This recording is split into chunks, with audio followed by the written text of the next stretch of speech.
అది జరుగుతుంది. అంటే ఈ విచారణ పేరుతో మామూలుగా విచారణలో తెలియదు, గుర్తులేదు, మర్చిపోయిన 3 పదాలు ఏదో వాడుతుంటారు అంటారు. ఇప్పుడు దాన్ని బట్టి ఇంకో 4 రోజులు, కొన్ని రోజులు ఒక హైడ్రామా ఏమైనా నడుపుతారా? అంతేనా? దీని కనుక నిజంగా విచారణ పూర్తయిన తర్వాత మరికొంత పూర్తిగా నిందితులను అరెస్ట్ చేసిన తర్వాత పూర్తి ఛార్జ్ షీట్ దాఖలు చేస్తాం అనేది ఎక్సైజ్ చెప్తుంది. ఆ దిశగా ఏమైనా నడుస్తుంది? ఛార్జ్ షీట్ ఆల్రెడీ వేసాక ఇంకేం పూర్తి ఛార్జ్ షీట్ వేస్తారు? ఇది ప్రాథమిక ఛార్జ్ షీట్ అని అదే అయ్యే దిక్కుమాల పదాలు. ఛార్జ్ షీట్లు 100 ఉండవు. ఛార్జ్ షీట్ అనేది ఒకటే ఉంటది. దానికి సైమల్టేనియస్ గా ఏమన్నా అదనపు సమాచారం వస్తే యాడ్ చేయాలి ఛార్జ్ షీట్.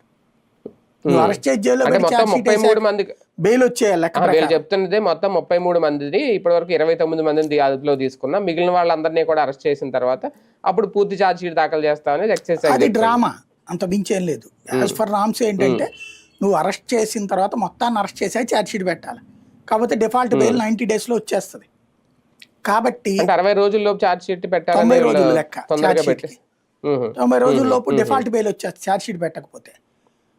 అందుకని చెప్పేసి ఇప్పుడు ఈ కొత్త కాన్సెప్ట్ ఏంటంటే జగన్ నిరికించడానికి ఆ రోజున ఇదిగో ఈ కేసులు ఇంకా ఉందండి, ఇంకా ఛార్జ్ షీట్ అయిపోతున్నాం, ఇంకో కేసు పెట్టబోతున్నాం, ఇంకో ఛార్జ్ షీట్ అయిపోతున్నాం అంటూ నెలల తరబడి ఎలా సాగదీశారో సేమ్ ఫార్ములా ఇప్పుడు ఈ కేసుల్లో అమలు చేస్తున్నారు.